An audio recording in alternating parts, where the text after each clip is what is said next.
घर का बंटवारा। अरे विनोद, तूने हलवाई को सारा सामान तो दे दिया है ना? अक्षय की शादी में कोई कमी नहीं रहनी चाहिए। आखिर सबसे छोटा भाई है तुम सबका। हाँ माँ, आप चिंता मत करो, मैं पूरा ध्यान रखूंगा। मंगल बेटा, तूने तो कहा था कि फूल का ऑर्डर दे दिया है, यहाँ तो फूल पहुँचे ही नहीं। अब क्या बहू की विदाई के बाद फूल आएंगे?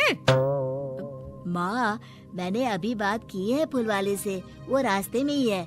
आप किशोर भैया से क्यों नहीं कहती कुछ करने को? किशोर पहले ही मेरे बताए काम कर रहा है। पास के सभी रिश्तेदारों और मोहल्ले वालों को कार्ड वही तो देकर आया था। रिसेप्शन के लिए हॉल भी उसी ने बुक किया था।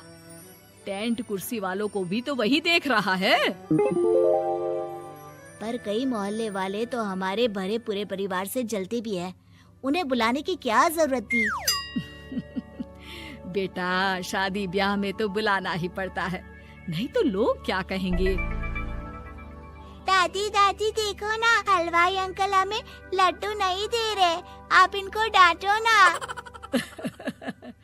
अरे चैन सुख दे देना बच्चों को लड्डू, क्यों तंग कर रहा है इन्हें? बीबी जी, मैं कहाँ मना कर रहा हूँ, लेकिन लड्डू बनते ही ये बच्चे उठा उठा कर खा लेते हैं।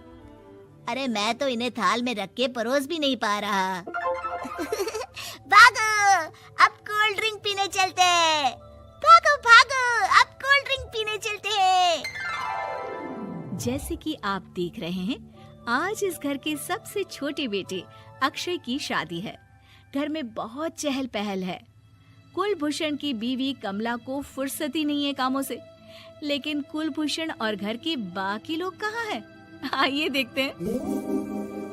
अजी, आप यहाँ आराम से बैठकर गाने सुन रहे हो और घर में अभी तक इतने काम बचे हैं करने को। अरे भाई, मेरे सबसे छोटे बेटे की शादी है, इसके बाद तो मैं अब चिंता मुक्त हो ही जाऊंगा।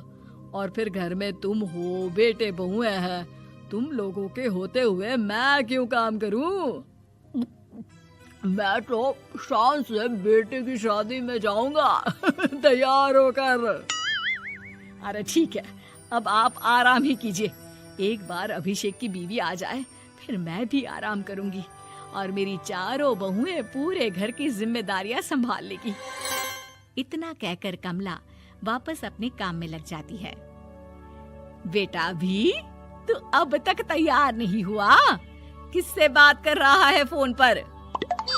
तैयार कैसे हूँ? सैलून जाने से तो आपने मना किया है, क्योंकि मुझे हल्दी लग चुकी है। भाभीयों को देखो, सुबह से पार्लर में है। अक्षय की शादी हो जाती है और नंदिता बहू बनकर घर आ जाती है, लेकिन इस घर की खुशियों को मानो किसी की नजर लग गई थी। नंदिता के आने के बाद आए दिन घर की शांति भंग होती रहती। अपने माँ बाप की इकलौती बेटी को इतने बड़े परिवार की जिम्मेदारियां कहाँ संभालनी थी? अभी देखो ना, मेरे हाथों की मेहंदी भी अभी नहीं उतरी है और तुम्हारी मम्मी ने मुझे घर के कामों में लगा दिया। मैंने सोचा था कि घर की सबसे छोटी बहू होने के कारण मुझे सब पलकों पर बिठा के रखेंगे, पर यहाँ तो पलक झपकने की भी फुर्सत नहीं मिलती।